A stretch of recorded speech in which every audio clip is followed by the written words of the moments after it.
The Miller Boy and the Cat from 50 Famous Fairy Tales.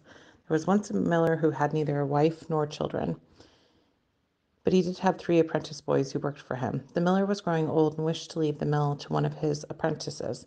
In order to discover which lad would be best, he was determined to test them.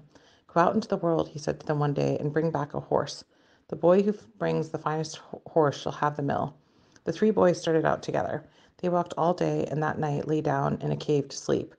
When the 2 oldest boys were sure the youngest was sound asleep, they quietly stole away, for they did not wish him to be tagging along with them. When the youngest boy woke in the morning, he found he was alone. How can I ever find a horse alone? He thought. Not knowing what else to do, he walked on into the woods. What are you doing here, Hans? Asked a voice near him. Hans, surprised to hear someone calling him by name, looked around and saw a black and white cat. You cannot help me, Hans said. If you want, the cat said, you are looking for a horse. If you come to work for me for 7 years, I will give you a horse. The miller's boy was surprised by this offer, but decided to accept to see what would happen. Away they went through the wood and to the cat's home. They entered a fine house, and the miller's boy served all sorts of good food. All the servants were kittens. They whisked up and down the stairs all about the house, keeping it as neat as a pin. When evening came, they played on many different instruments to while away the hours until bedtime. At length the kittens led the miller boy to his room and helped him take off his clothes. Then they blew out the light and scampered away. In the morning, the kittens were on hand again to help him dress. After breakfast, the cat gave Hans an axe and a wedge, and a saw of silver and a mallet of copper, and told him to cut wood into little pieces for her. Day after day, Hans went on cutting wood, seeing no one but the black and white cat and the energetic kittens. One day the cat gave Hans a silver scythe and a gold whetstone and said, Go and mow the meadow and spread the grass to dry. Hans did that and everything else that the cat requested. He began to think that it was almost time for the cat to give him the horse. One day he asked the cat about it. There is one more thing I want you to do, she said. Build me a little house, and when you've finished, you may have your horse. Hans worked hard at the house, and in what seemed a short time it was done. Come with me, said the cat, and I will show you your horse. She took him to the stables where there were 12 horses, each one more beautiful than the next. She watered them and fed them and said to Hans, You may go home now. In 3 days your horse will come to you. Hans started for home, but had nothing to show for 7 years of labor.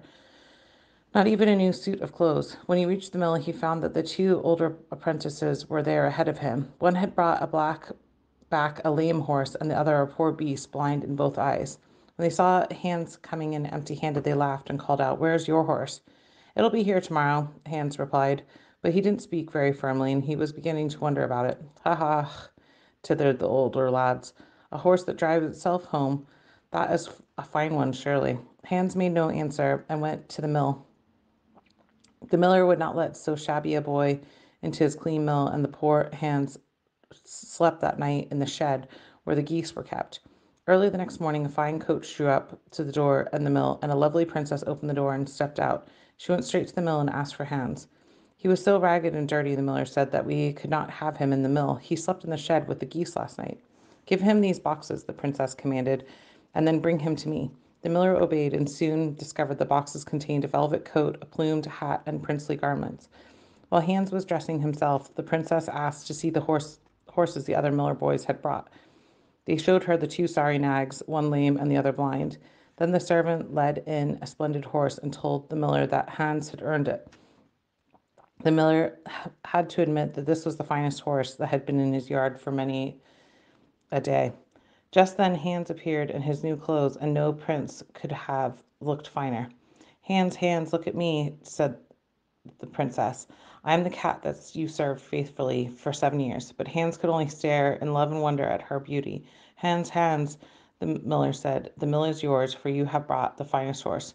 No, the princess said, you may keep the horse and the mill, for Hans is going with me. She took Hans by the hand and led him to the coach. They got in and rode away. When they came to the place where Hans had built the little house, a beautiful castle stood in its place. The princess and Hans were married at once, and they were both wealthy and happy and never wanted for anything.